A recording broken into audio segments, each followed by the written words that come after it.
नमस्कार दोस्तों, मैं आपकी विनिस्टर 9 और रानी सिंह आप सभी को गीता जैसे महान ग्रंथ जो कि कृष्ण और अर्जुन के बीच का संवाद पर आधारित है और यह हमारे भी मन और बुद्धि के बीच अर्जुन एक मन यानी भावात्मक जो मोह माया के जाल में फंसा हुआ है, संसारिक में है, और वही बुद्धि जो है वो क्या श्री कृष्ण भगवान है जो कि तर्क करते हैं, चीज़ों के मूल आधार पर अपने कर्मों को साधने का निर्णय लेते हैं।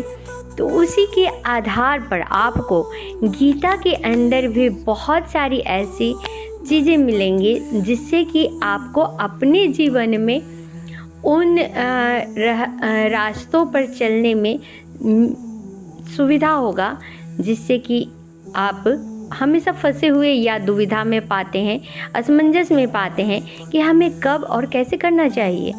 तो आइए श्लोक नंबर 9 के विषय में हम जानते हैं और इसका क्या भावार्थ होता है, यह गीता से सीखने की कोशिश करते हैं।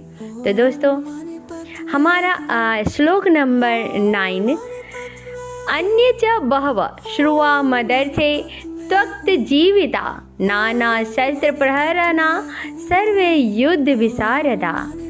अर्थात ऐसे अन्य अनेक वीर भी हैं जो दुर्योधन के लिए त्याग करने के लिए उद्यत हैं। वे विविध प्रकार के हथियारों से सुसज्जित हैं और युद्ध विद्या में निपुण हैं।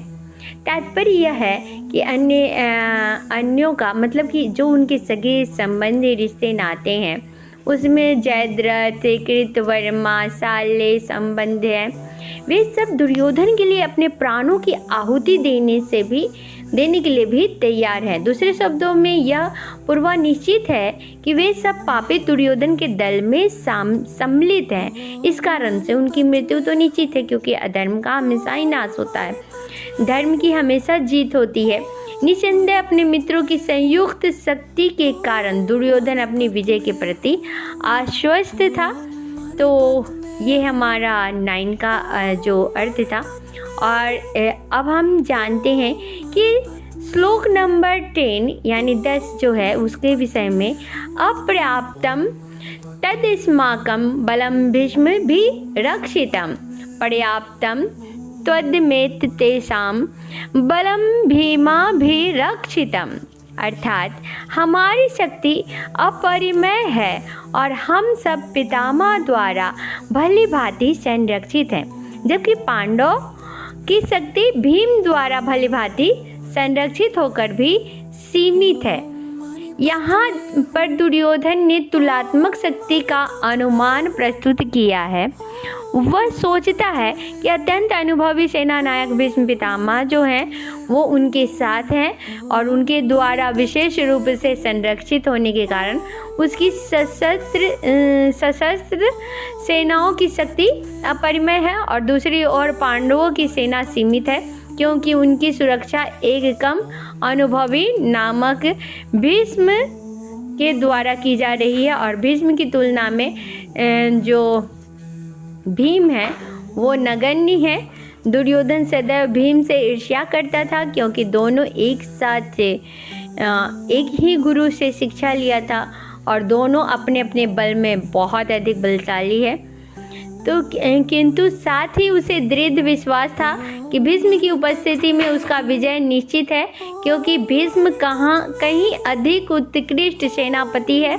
यह युद्ध में विजयी होगा, यह उसका दृढ़ निश्चय था। और भीष्म को अनुभव था, वो पूरे राजपाट को संभाले थे, वो उन्हें ही राजा बनने का मिला था, बट उन्होंने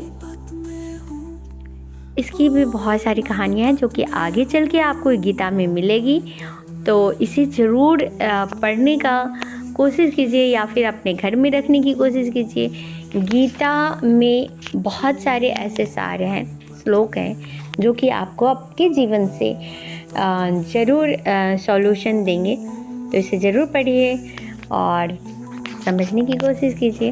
दोस्तों, कृष्ण और अर्जुन का संवाद सच में विचारणीय है, जो हमारे मन और बुद्धि रात में